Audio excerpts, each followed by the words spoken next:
खैबर पख्तूनख्वा में तो सेहत इंसाफ कार्ड के बड़े चर्चे हमने सुने हैं, क्या उस पर फालिज का इलाज नहीं हो सकता है? शुक्रिया फरजाना। दरअसल ये हमारी बदकिस्मती है कि जो सेहत इंसाफ कार्ड है उस पर तो बड़ी बड़ी बीमारियों के इलाज होते हैं, बल्कि अभी तो पेवंदकारी तक जिगर और दीगर अज़ा की जो पेवंदकारी है वो उसे भी इसमें शामिल किया गया है। लेकिन बदकिस्मती से अभी ये जो फालिज का मर्ज़ है और जो आमतौर पर गरीबों को लाक हो जाता है ये इसमें शामिल नहीं। अगरचे अब जो हयात शहीद टीचिंग अस्पताल में इसका इलाज शुरू किया गया है, अब पहले ही एक मरीज़ को ये इंजेक्शन लगाया गया है। उसमें तो ये है कि वो अपने फ़ंड से फ्री इलाज कर रहे हैं, लेकिन यह है कि ज़्यादातर ये सस्टेन इसलिए नहीं रख सकते कि इन अस्पतालों की अपनी जो फंडिंग है और अपने जो उनके वसाइल हैं वो इतने ज़्यादा नहीं है कि वो बड़ी तादाद में फालिज की मरीजों का इलाज कर सके। तो इसलिए अब कोशिश की जा रही है कि इसको सेहत इंसाफ कार्ड में शामिल किया जाए, लेकिन सेहत इंसाफ कार्ड में ताहाल इसे शामिल नहीं किया जा सका है। और जो आम मरीज़ हैं जो दूर दराज के इलाकों से आते हैं, ज़ाहिर है उसका इलाज इतना महंगा है कि इसे इतनी आसानी से वो बर्दाश्त नहीं कर सकते। और फिर इससे पहले भी उसके चूँकि टेस्ट होते हैं, सीटी स्कैन और एमआरआई वगैरह की ज़रूरत होती है, और उसके लिए चूँकि यहाँ के अस्पतालों में जो सेहत इंसाफ कार्ड है ये उन मरीज़ों को ये सहूलत देती है कि जो जिनके एडमिशन हो जाते हैं वहाँ पे तो ये सारे टेस्ट उनके फ्री हो जाते हैं। लेकिन अगर फ़र्ज़ किया कोई मरीज़ आता है और वो ओपीडी में आता है, डायग्नोज नहीं होता कि इसको क्या बीमारी है, और उससे पहले उसका सीटी स्कैन या एमआरआई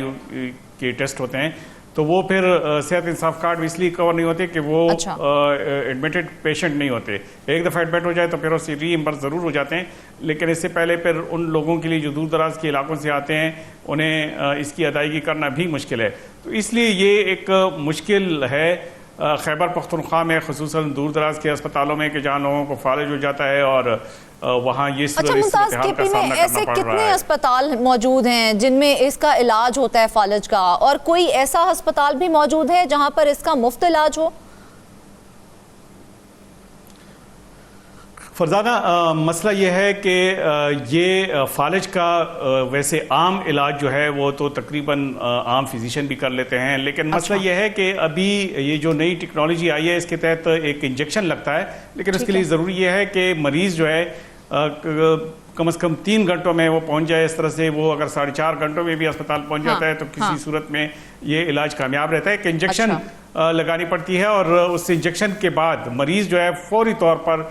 ठीक हो जाता है। मतलब उससे फिर ज़्यादा दिन अस्पताल में भी गुजारने नहीं पड़ते। फालिज की जो असरात होते हैं हाथ पाँव और इस तरह से बाकी अज़ा जो हैं वो जो शल हो जाते हैं, तो वो सिलसिला नहीं रहता। ये जो इलाज है ये इस वक्त पहले 2 अस्पतालों में थी और अब खैबर टीचिंग अस्पताल में भी ये इलाज शुरू हो गया है। और जो दीगर अस्पताल हैं जिन अस्पतालों में ये चल रहा है वहाँ पे चूँकि जब तक के सेहत इंसाफ कार्ड में इसे शामिल नहीं किया जाता, ज़ाहिर है तब मुफ्त नहीं होगा। लेकिन जिस तरह से मैंने कहा कि खैबर टीचिंग अस्पताल में अभी ये एक्सपेरिमेंटल बुनियादों पे शुरू हो चुका है और इनका तजर्बा ये कामयाब भी रहा है, और एक मरीज़ रिकवर भी हो चुका है जिनको ये इंजेक्शन लगाया गया है और वो अपने फंड से ये इंजेक्शन जो है वो लगा रहे हैं। अच्छा मुमताज़, ये जिस इंजेक्शन का जिक्र कर रहे हैं, इस इंजेक्शन की कीमत क्या है और क्या हर कोई इस इंजेक्शन को लगवा सकता है? फरजाना, ये इंजेक्शन जो है ये जर्मनी से इंपोर्ट हो रहा है और हर अस्पताल में इसका लगाना मुमकिन नहीं है। ये अभी इस वक्त जो है जो 3 टीचिंग हॉस्पिटल्स हैं पेशावर के उन्हीं में लगाया जा रहा है, और इसकी कीमत जो है 80,000 से लेकर 1.5 लाख रुपए तक है। और ये वज़न के हिसाब से मरीज़ को लगाया जाता है। 0.9 ग्राम का जो 1 किलो के हिसाब से 0.9 ग्राम का इंजेक्शन ये लगता है। एक वायल जो है उसकी कीमत जो है 80,000 से लेकर 1.5 लाख रुपए तक है। और बाज़ औक़ात होता यह है कि अगर किसी मरीज़ का वज़न ज़्यादा है तो उस वज़न की मुनासिबत से उसे 2 वायल लगाने पड़ते हैं, जो ज़ाहिर है वो काफ़ी अखराजात उस पे आते हैं। और तो गरीब आदमी तो इसको बिल्कुल भी अफोर्ड नहीं कर सकता है, तो फिर उसके लिए क्या ऑप्शंस रह जाती हैं? क्योंकि सेहत कार्ड के ऊपर भी आपने कहा कि बहुत सी प्रॉब्लम्स आ रही हैं, उसके ऊपर भी अभी इसका इलाज नहीं हो पा रहा है। यही एक ऑप्शन है कि सेहत इंसाफ कार्ड में इसको शामिल किया जाए। इस पर ज़्यादा उसके हुकूमत के अखराजात नहीं आएंगे, क्योंकि बड़ी बड़ी बीमारियां जो हैं वो इसमें शामिल की जा चुकी हैं। चूँकि हर यहाँ पे खैबर पख्तूनख्वा का जो भी बाशिंदा है उसके कार्ड में तकरीबन 10 लाख रुपए तक की अमाउंट मौजूद होती है। तो इसलिए अगर इसमें 3-4 लाख रुपए इससे मिनहा भी हो जाए, ज़ाहिर है तो ये हर शख्स को तो ये फालिज का अटैक नहीं होता, लेकिन जिसको ये हो जाए तो ज़ाहिर है 1 साल में ये फिर कोई भी इतनी बड़ी अमाउंट नहीं है। लेकिन इसकी ये है कि इसके साथ कुछ पेचीदगियाँ हैं, वो जब दूर हो जाएंगी तो इससे मुकम्मल तौर पर पूरी सूबे में जो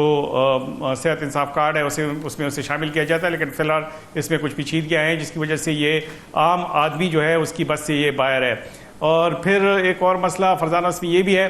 कि जो टीचिंग हॉस्पिटल्स हैं, चूँकि वहाँ पे तो न्यूरोलॉजिस्ट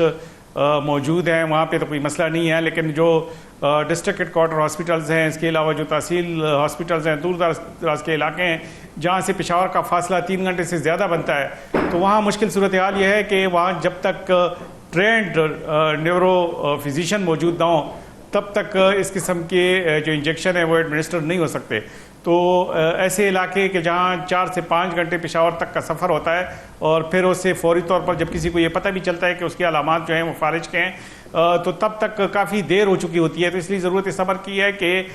ये जो इंजेक्शन है ये उन अस्पतालों में न सिर्फ इसको अवेलेबल किया जाए, बल्कि वहाँ पे जो नेवरो फिजिशियन है उनकी अवेलेबिलिटी भी ज़रूरी है, क्योंकि जब तक वो ना हो तब तक इस इंजेक्शन को वहाँ पे लगाना और फिर इस मरज़ की तशख़ीस करना इतना आसान काम नहीं। इससे पहले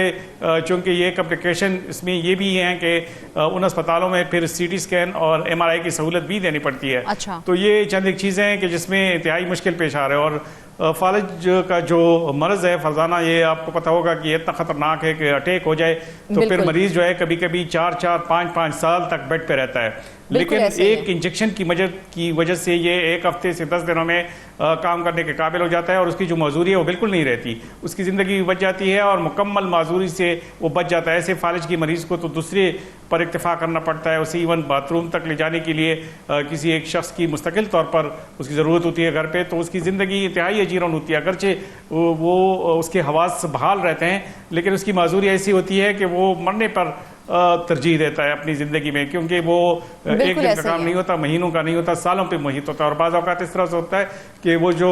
पैरालाइज होते हैं उसके अज़ा, हाथ पाँव, वो कई साल तक वो काम नहीं करते और बड़ी मुश्किलों से उनकी रिकवरी हो जाती है। बाज़ लोग तो ऐसे होते हैं कि उनकी इसी दौरान ही उनकी डेथ हो जाती है। और बाज़ औक़ात ऐसे होता है कि अगर अटैक ये बहुत ज़्यादा सीवियर है और ये दिल की साइड पे अटैक होता है तो ये उसी वक्त उनकी डेथ वाक़या हो जाती है। लेकिन इस इंजेक्शन की मदद से उन मरीज़ों को भी बचाया जा सकता है कि जिनको ख़तरनाक किस्म का, सीवियर किस्म का ये स्ट्रोक का अटैक हो जाता है और उसी वक्त अगर ये 3 घंटे या 4 घंटे के अंदर अंदर उसको अस्पताल पहुँचाया जाए, और ख़ुसूसन इन्हीं अस्पतालों में तो न सिर्फ उनकी जान बचाई जा सकती है बल्कि उनको माजूरी से भी उनके बचने के तकरीबन 90% चांसेस होते हैं, और अगर जल्दी पहुँच जाए तो 100% चांसेस हैं।